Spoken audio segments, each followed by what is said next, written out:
On March 21st, 2025, the State Department approved the revocation of a student visa for Rümeysa Öztürk, a Turkish citizen who is a graduate student at Tufts University, apparently simply for writing an op-ed. According to an internal State Department memo, you took this action under your discretionary authority to revoke visas, and soon after you revoked her visa, armed and masked plainclothes officers snatched Ms. Öztürk off the street and transported her to a prison in Louisiana. Mr. Secretary, do you really think that Ms. Öztürk's op-ed results in a foreign policy consequence for the United States? I believe that case involves someone whose visa we never would have granted had we known ahead of time. I'm not asking you that question. I'm asking you if you think an op-ed, but that's exactly, in fact, what happened. The State Department wrote a memo concluding that you did not have sufficient grounds to revoke Ms. Öztürk's visa. There was no evidence showing that she'd engaged in any activities that were a threat to national security. And in fact, in May, a federal court ordered Ms. Öztürk's release from detention, noting that the sole basis for the government's detention appeared to be the fact that she co-authored this opinion piece in the Tufts newspaper in March of 2024. Where in the Constitution does it say that the Secretary of State can override the First Amendment protections of free speech? Is there a footnote that I missed somewhere? There's no Constitution. What's up, patriots? Welcome back to Liberty Trigger, the place where common sense is still legal, and we don't need a permission slip to speak the truth. Today's video, wow. I just watched a congressional hearing that went from zero to political WWE in seconds. And trust me, the folding chair came out early.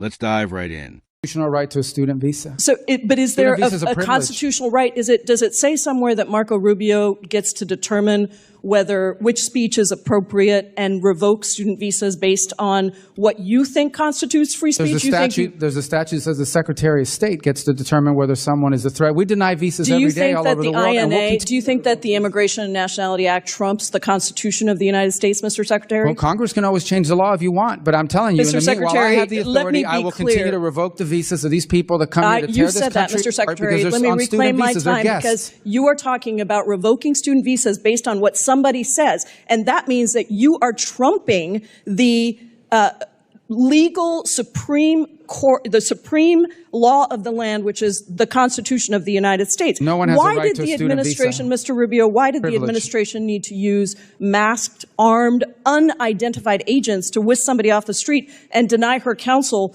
for almost 24 hours after her arrest? Well, you'll have to ask the agencies that did that work. I'm not responsible for that. I'm responsible for revoking the visas of these people that come to tear this country apart. I'm talking about this particular case where you revoked the student visa of a Turkish citizen who was a graduate student who wrote an op-ed that you didn't like. And suddenly you allowed for masked men to whisk her off the street. And you have multiple jobs, apparently. You're the national security advisor as well. So don't tell me it's not your job. Who snatches her off the street? We don't do the snatching, but I can tell you we do the visa revocations. Let me ask you about the national security consequences of people, masked men on the streets, snatching people off the streets. If these are legitimate law enforcement agents carrying out proper arrests, why are they hiding their identities? Because then radical crazies will try to hurt them. So you think that U.S. agents who have almost always gone without face coverings, even when they're arresting some of the country's most dangerous criminals,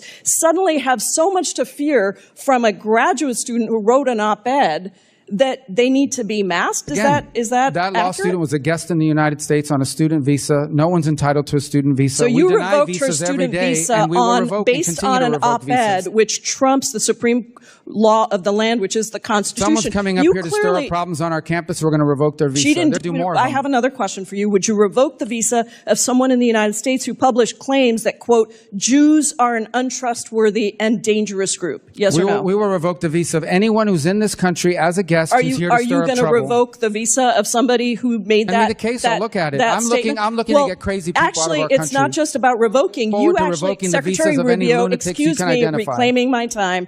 Can you explain to me why the Trump administration granted refugee status to Charles Kleinhaus, the white Afrikaner who tweeted that exact statement that I just said? There's the case. That's not a visa. You granted You who granted that person to enter the United States. That's a totally different process. That's someone that applied here through a totally different process. Secretary Rubio, visas are a privilege. Secretary Rubio, deny them all the time, and we'll revoke revoked a visa based on an op-ed, and then you allowed for masked men to snatch somebody off the street. Your time is expired. That's your claim. That's not accurate. So Representative Pramila Jayapal storms into this hearing ready to perform. Papers waving, voice raised, acting like she's about to expose some massive constitutional conspiracy. Her big complaint? A Turkish grad student had her visa revoked after writing an op-ed. Now, Jayapal tries to make it sound like the First Amendment is under attack, democracy is collapsing, and the Founding Fathers are rising from their graves in protest. But tiny issue here. The student is not a U.S. citizen. No citizenship equals no guaranteed constitutional rights. This is Immigration 101. Folks, the basics. Then Secretary of State Marco Rubio, calm, stone-cold, unbothered, hits her with one line that ended the debate instantly. There's no constitutional right to student visa. Boom. That's it. Pack it up. Debate over. Jayapal's argument evaporated faster than her patience. As a patriot watching this, I was cheering, because Rubio wasn't just legally right, he was logically right. A visa is a privilege, not a Costco membership. If someone comes into this country to stir up political chaos, you send them home. It's that simple. But Jayapal doesn't stop.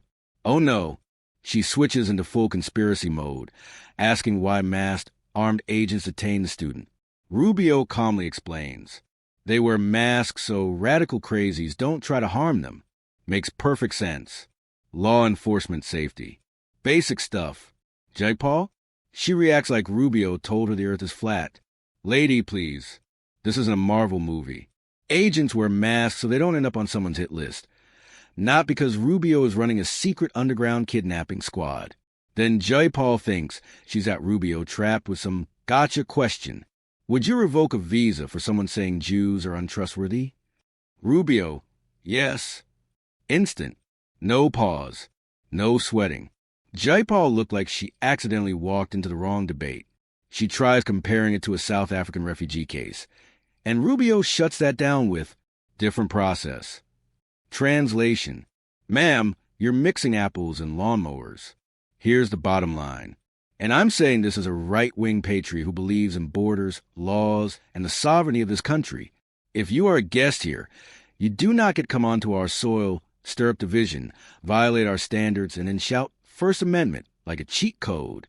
No, you don't like our laws? There's a return flight waiting for you. Rubio stood firm. He stood logical. He stood like someone who actually understands what protecting a nation looks like. Jayapal? She brought feelings to a facts fight. All right, patriots, let me know in the comments. Did Rubio handle this perfectly?